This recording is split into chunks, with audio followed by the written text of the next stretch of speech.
Biology ఒక్కటే చదివితే చాలు ఎంబీబీఎస్ లో సీట్ కొట్టేయచ్చు అని అనుకుంటున్నారంటే రాంగ్ నాన్న. బయాలజీ ఒక్కటే చదివితే సరిపోదు.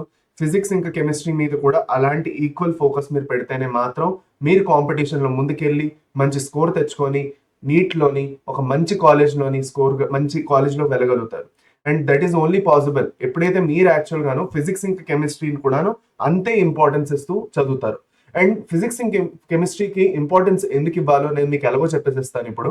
But the most important thing is 50 రోజులు కాదు నాన్న, మీ దగ్గర 100 రోజులు ఉన్నా కూడా మీ దగ్గర స్ట్రాటజీ లేదనుకోండి, మీరు ఎంత చదివినా ఏ డైరెక్షన్ లో చదివినా కూడా పనికి రాకుండా పోతుంది.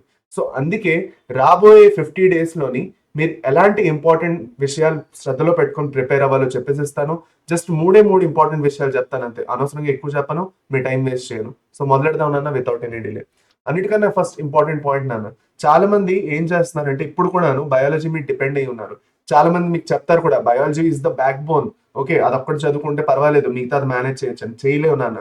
మీరు బయాలజీలోని లెటర్స్ 330+ స్కోర్ చేసుకున్నారు అనుకోండి బయోలో. ఓకే, బయోలో 330+ స్కోర్ చేసుకున్నారు, కానీ 330+ తో పాటు ఫిజిక్స్ ఇన్ కెమిస్ట్రీలో ఒక 50 వస్తే ఎంత అవుతుంది అన్న 430 అవుతుంది. సో 430తో మీకు సీట్ వస్తుందా? రాదు. ఈసారి సేఫ్ స్కోర్ నేను ఎంత చెప్పాను నాన్న? 580+ చెప్పాను. అంటే 600 వరకు మనం అనుకోవచ్చు ఒక విధంగా అయితేను. సో 600 రావాలంటే నాకు ఎంత రావాలి?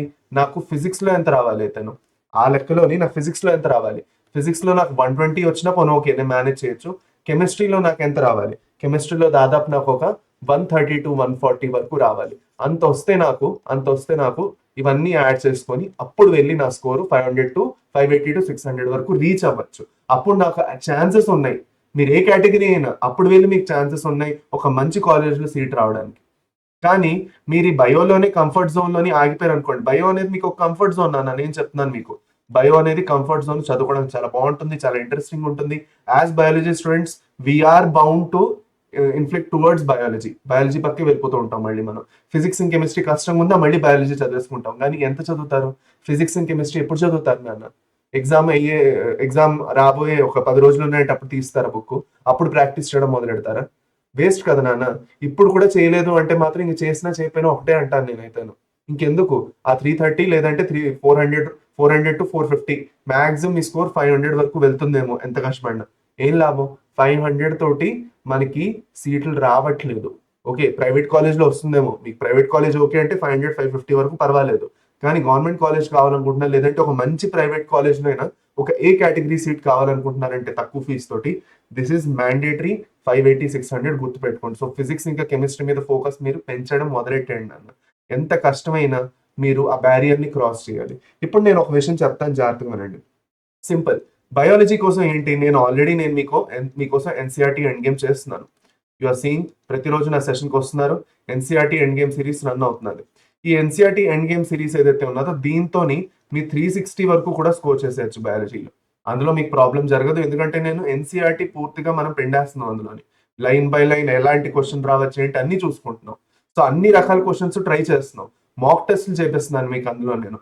ఇన్ క్లాస్ మాక్ టెస్ట్లు వీక్ విజిల్ చేసుకుంటూ క్లాస్ తర్వాత మీకు మళ్ళీ ఇంకో టెస్ట్ కూడా పెడుతున్నాను. సో ఆ ఎన్సీఆర్టీ ఎండ్ గేమ్ సిరీస్ మీరు ఇంకా జాయిన్ అవ్వలేదంటే కింద డిస్క్రిప్షన్ లో లింక్ దొరికిపోతుంది. ఫ్రీ కోర్స్ నాన్న, జాయిన్ అయిపోండి. ఫ్రీ, అందరికీ ఫ్రీయే. ఏం డబ్బులు పే చేయక్కర్లేదు దానికి. నెంబర్ 1. మరి ఫిజిక్స్ అండ్ కెమిస్ట్రీకి ఏం దారి? ఫిజిక్స్ అండ్ కెమిస్ట్రీకి సింపుల్ నాన్న. ఓకే, ఆల్రెడీ మన ఛానల్లో సెషన్స్ జరుగుతున్నాయి, మీరు అందరూ చూసి ఉంటారు. The most important thing that you have to understand with respect to physics and chemistry is practice. కెమిస్ట్రీలో అయితే కొంతవరకు మీరు ఎన్సీఆర్టీ చదువుతారు, కరెక్ట్. మిగతాదంతా ప్రాక్టీస్ మీదే డిపెండ్ అవుతుంది. ఇక్కడ నేను మీకు ఆల్రెడీ చేపిస్తున్నాను, ఏం చేయాలో చెప్పేస్తాను. బయోలో మీరు టెన్షన్ పడాల్సిన అవసరం లేదు. ఫిజిక్స్ లోని ఎంతవరకు మీరు మళ్ళీ ప్రాక్టీస్ చేస్తారు, ఎన్నిసార్లు మీరు అడిగినా నేను ఇదే చెప్తాను, ప్రాక్టీస్ ప్రాక్టీస్ ప్రాక్టీస్. ఎన్ని క్వశ్చన్స్ ప్రాక్టీస్ చేసినా తక్కువ. మీరు అంటే సార్ ఎక్కడి నుంచి ప్రాక్టీస్ చేయాలి? ముందు పీవైక్యూస్ చేయండి. పీవైక్యూసే ప్రాక్టీస్ చేయండి. గత 38 ఏళ్ల పీవైక్యూ బుక్ ఆల్రెడీ నేను మీకు ఇచ్చాను, అది ప్రాక్టీస్ చేయండి. కింద డిస్క్రిప్షన్ లో కూడా మీకు దాని లింక్ దొరికిపోతుంది. ఫస్ట్ అది ప్రాక్టీస్ చేయండి అన్న. 38 ఏళ్ల పీవైక్యూస్ ఫస్ట్ కంప్లీట్ చేయండి. అది కంప్లీట్ చేసిన తర్వాత మీరు నన్ను అడగండి, నేను చెప్తాను. లేదా అది కంప్లీట్ అయిపోయిందా, నన్ను అడగండి, నేను చెప్తాను మీకు ఏం చేయాలో.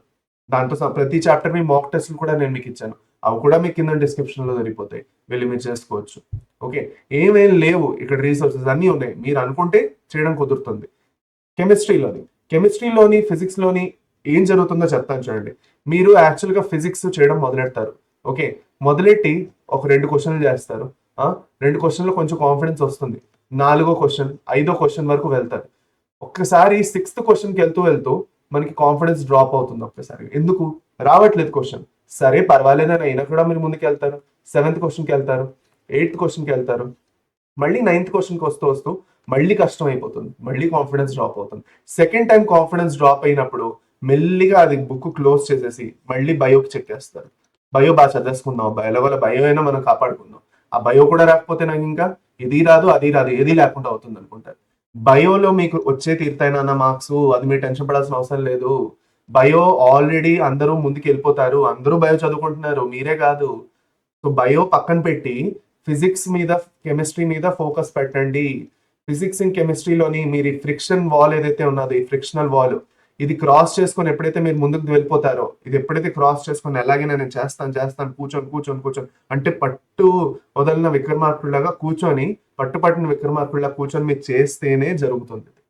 ఇది ఎవరైతే క్రాస్ చేస్తారో అప్పుడే వాళ్ళు వాళ్ళ నెక్స్ట్ లెవెల్ 2ని అన్లీష్ చేయగలుగుతారు. ఇదంతా మీరు ఇంకా లెవెల్ 1లో ఉన్నారు.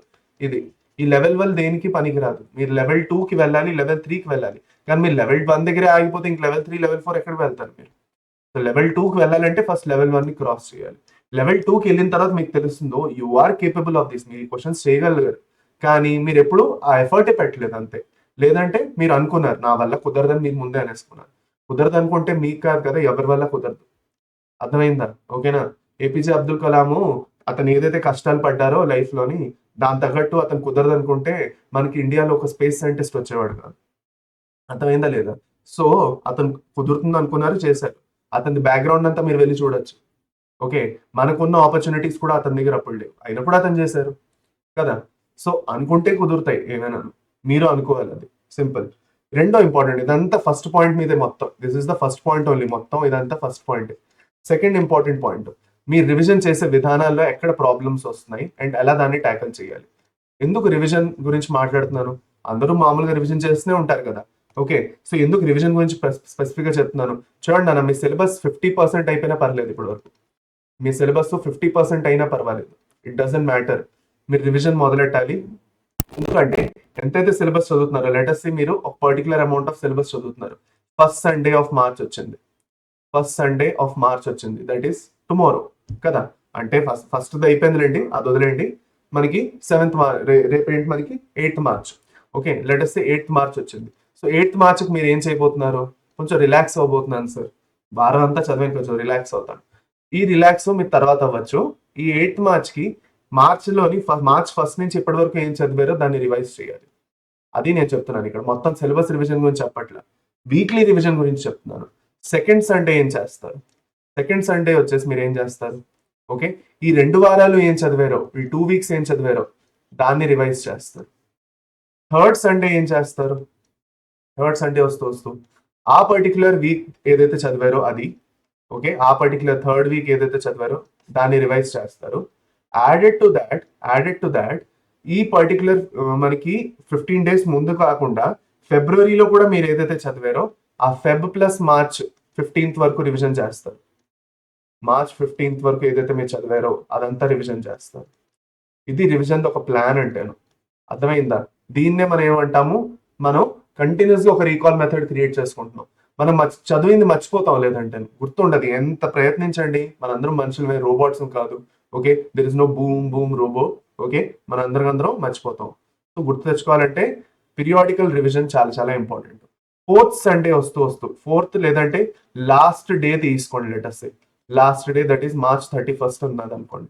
March 31st కి మీరు మొత్తం మార్చ్ సిలబస్ అంతా ఒకే రోజు కూర్చొని రివైజ్ చేయాలి. ఈ రివిజన్ మీరు ఎలాగైనా చేయండి, మీ ఇష్టం. You can do any way you want to do it. Okay, మీరు యాక్చువల్గా జస్ట్ నోట్స్ చూసుకుంటారా, ఫిజిక్స్ లో జస్ట్ ఫార్ములాస్ ఇంకా మోడల్ క్వశ్చన్స్ జస్ట్ ఒకసారి గోత్రూ చేయండి, అన్ని గోత్రూ చేయండి కూర్చొని. ఒకటో రెండో మీకు కష్టంగా అనిపిస్తే ఇంకొకసారి సాల్వ్ చేయండి. ఈ క్వశ్చన్ నాకు చాలా కష్టంగా అనిపించింది అబ్బా, అప్పుడు ఇంకొకసారి సాల్వ్ చేయండి. అది. So this is how you complete. April 1st ఏం చేస్తారు? April 1st Feb plus March మొత్తం ఏదైతే చదివారో మొత్తం రివైజ్ చేస్తారు. ఏదైతే మిగిలిందో, ఏమైనా మీరు మార్చ్ ఏదైతే ముందు రోజు చేయలేకపోయారో అదంతా చేస్తారు. అండ్ ఇదంతా కలిపి ఓకే, మీరు యాక్చువల్ గా రివిజన్ ని కంప్లీట్ చేసుకుంటారు. ఇప్పుడు రివిజన్ మాత్రం చేస్తే సరిపోదు కాబట్టి మనం థర్డ్ ఇంపార్టెంట్ పాయింట్ కి వెళ్తాం, and that is the mock test. Okay, mock test. ఇప్పటి నుంచి ఇంకా మీరు ఓకే వీక్లీ మాక్ టెస్ట్లకి షిఫ్ట్ అయిపోవాలి. వీక్లీ లేదు అంటే ట్వైస్ అ వీక్ మాక్ టెస్ట్, వారానికి 2 మాక్ టెస్ట్లైనా ఓకే, మాక్ టెస్ట్లు మీరు ఇవ్వడం మొదలెట్టాలి. ఇప్పుడు మీకు మాక్ టెస్ట్లు చేయడానికి రీజన్ చెప్తాను, స్కోర్ కోసం కాదు. అందులో 500 600 వచ్చిందంటే సూపర్ నేను, లేదంటే అందులో 350 400 వచ్చాయంటే ఏమో నా వల్ల కుదరదని కాదు. The mock test is only to analyse చేయడానికి అంతే, దట్స్ ఇట్. అనలైజ్ చేయాలి, అర్థం చేసుకోవాలి. మాక్ టెస్ట్ పర్పస్ అర్థం చేసుకోవడం, క్వశ్చన్లు ఎలా వస్తాయి, నేను టైం మేనేజ్మెంట్ ఎలా చేయాలి, క్వశ్చన్లు ఎలా ట్యాకిల్ చేయగలను అక్కడికి వెళ్ళి అలవాటు పడడానికి. అండ్ దానికే నేను ఆల్ ఇండియా టెస్ట్ సిరీస్ అనేది మీ అందరి కోసం రిలీజ్ చేశాను. ఇది ఒక ఆఫ్లైన్ సిరీస్. దీంట్లో మీకు టోటల్ గా 12 మాక్ టెస్ట్లు వస్తాయి. ఈ 12 ఫుల్ సిలబస్ మాక్ టెస్ట్లు వస్తాయి. టోటల్ గా 20 వస్తాయి, ఫుల్ సిలబస్ వస్తాయి, 8 పార్ట్ సిలబస్ వస్తాయి. ఇవి తీసుకుంటే మీకు యాక్చువల్గా ఒక టెక్స్ట్ బుక్లెట్ తో పాటు 25 OMR షీట్లు కూడా వస్తాయి. ఎక్స్ట్రాగా 5 OMR షీట్లు అనమాట. ఓకే, అర్థమైందా? ఎక్స్ట్రాగా 5 OMR షీట్లు మీకు వస్తాయి. తీసుకోండి, వాడుకోండి. కింద డిస్క్రిప్షన్ లోని ఓకే నీట్ AITS 2026 అని ఉంటుంది. ఓకే, చెక్ చేసుకొని క్లిక్ చేసుకొని తీసుకోండి. చాలా యూస్ఫుల్ క్వశ్చన్స్, చాలా చాలా బాగున్నాయి మాక్ టెస్ట్లు. You should definitely take it if you want to, మీ ఇష్టం పూర్తిగాను.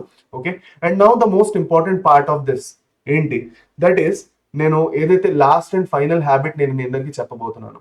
ఓకే, ఏంటది? దట్ ఈస్ మధ్యాహ్నం 2 గంటల నుంచి 5 గంటల వరకు మీరు ఏం చేస్తారు? 2 to 5 PM ఈ టైం ఏదైతే ఉన్నదో, ఈ టైంలో మీరు ఏం చేస్తున్నారు? పడుకుంటున్నారా, భోజనం చేస్తున్నారా, లేదంటే ఏం చేస్తున్నారు? టైం పాస్ చేస్తున్నారా? ఈ 2 నుంచి 5 గంటల్లోకి మీరు ఇద్దరు ఒక మాక్ టెస్ట్ రాయాలి. మాక్ టెస్ట్ రాసిన రోజు లేదు అంటే PYQs ఆర్ MCQ ప్రాక్టీస్ చేయాలి ఎట్ ఎనీ కాస్ట్. ఇది తప్ప ఇంకేమైనా చేస్తున్నారంటే మాత్రం ఆపేసి ఇది చేయడం మొదలెట్టాలి. లేదు సార్ నా వల్ల కుదరదు అంటే వదిలేయండి, మీ ఇష్టం. ఎగ్జామ్ రోజు ఎప్పుడైతే 2 to 5 PM కూర్చుంటారు కదా, అప్పుడు మీకు ఏం తట్టదు కదా, అప్పుడు మీకు అర్థం అవుతుంది. ఇది నేను ఏదైతే చెప్పానో అప్పుడు మీకు గుర్తొస్తుంది. సో ఇప్పుడు మొదలెడితేనే అప్పటికి అలవాటు పడతారు ఆ 2 నుంచి 5 టైం. లేదంటే ఆ టైంలో వెళ్ళి మీకు నిద్ర వచ్చేస్తుంది, ఆకలి వేస్తాయి, ఏదో ఒకటి వేరే వేరే థాట్స్ వస్తాయి. సినిమాలు చూస్తే సినిమాలు ఏ లోపల గుర్తొస్తాయి, కానీ మనకి క్వశ్చన్లతో సంబంధించిన టాపిక్స్ గుర్తురావు. అండ్ గుర్తు రావాలంటే ఇప్పటి నుంచే మనం ఏం చేయాలి? కండిషనింగ్ చేయాలి. You have to start conditioning, and that is what you have to do. మొదలెట్టండి, ఇది మొదలెడితేనే కుదురుతుంది. అర్థమైందా? This is the ultimate habit that you have to develop for every day. రోజు ఇది చేయాలి. ఏది చేసినా చేయకపోయినా మధ్యాహ్నం 2 నుంచి 5 వరకు క్వశ్చన్ సాల్వింగ్ మీద ఫోకస్ చేయాలి. చాలా చాలా ఇంపార్టెంట్, వెరీ ఇంపార్టెంట్. అర్థమైందా లేదా అది? సో అంతేనా? ఫైనల్ గా నేను ఇదే చెప్తాను. ఓకే, దట్ మీరు మాత్రం ఒకసారి అనుకుంటే అది చేయగలుగుతారు అని మీరు ఫస్ట్ అనుకోవాలి. అది మీరు అనుకుంటేనే ఎవరైనా అనుకుంటారు. మీరే నా వల్ల కుదరదేమో అని కన్ఫ్యూజన్లో ఉంటే కన్ఫ్యూజన్లోనే ఉంటారు. అట్ ప్రెసెంట్ మీ పని ఫోకస్ చేసి చదవడం అంతే. రిజల్ట్ గురించి ఆలోచించే టైం తర్వాత వస్తుంది. కౌన్సిలింగ్లో అదే ఆలోచిస్తూ కూర్చోవాలి మీరు. అమ్మో నా రిజల్ట్ ఎలా వస్తుంది, ఇప్పుడు నాకు ఏ కాలేజ్ దొరుకుతుంది, ఆ కష్టాలు ఎలాగో అప్పుడు పడాలి. ఇప్పుడు ఎందుకంటే ఆ తలనొప్పులు మీకు. ఇప్పుడు ముందు చదవండి ఫస్ట్. ఎవరో నాకు స్టూడెంట్ అడుగుతున్నారు, సార్ నేను ఇప్పుడు స్టార్ట్ చేస్తే ఎయిమ్స్లో క్రాక్ చేస్తానని. నువ్వు స్టార్ట్ చేస్తే క్రాక్ చేస్తావా అనే క్వశ్చన్ నీకు వస్తున్నది, నువ్వు ఒకళ్ళని వచ్చి అడుగుతున్నావు అంటే నీ అంతటి నీకు అంత కాన్ఫిడెన్స్ ఎందుకు రావట్లేదు అంటాను. నువ్వు ఫస్ట్ చదవడం మొదలెడితే నీకే తెలుస్తుంది నువ్వు క్రాక్ చేయగలవా లేదా అని. నీకే తెలుస్తుంది నీ లెవెల్ ఎక్కడుంది నాన్న, నువ్వు ఎంతవరకు ఇంకా ప్రిపేర్ అవ్వాలి, ఎంత ఎఫర్ట్ పెడితే మేబీ నువ్వు క్రాక్ చేయగలుగుతావేమో, కానీ నువ్వు ఎఫర్ట్ పెట్టాలని నీకే తెలియదు. ఎంత ఎఫర్ట్ పెట్టాలో నీకే తెలియదు, ఎందుకంటే నువ్వు చదవట్లేదు కూర్చొని. నువ్వు క్వశ్చన్లు అడుగుతున్నావు 10 మందితో వెళ్ళి. సో ఫస్ట్ చదవండి. 10 వీడియోలు చూడడం ఆపండి అనవసరంగాను. మెయిన్ గాను కొన్ని ఇంపార్టెంట్ టీచర్స్ ని ఫాలో అవడం మొదలెట్టేసండి. ఓకే, అండ్ ఫిక్స్ అయిపోండి వాడికి ఎండ్ వరకు. That's about it. Okay, so all the very best నాన్న, ఆల్ ద వెరీ బెస్ట్. బాగా చదువుకోండి. కిందన ఏ పర్టికులర్ టాపిక్ మీద మీరు వీడియో కావాలనుకుంటున్నారో నాకు చెప్పండి. Thank you very much. Thank you champions.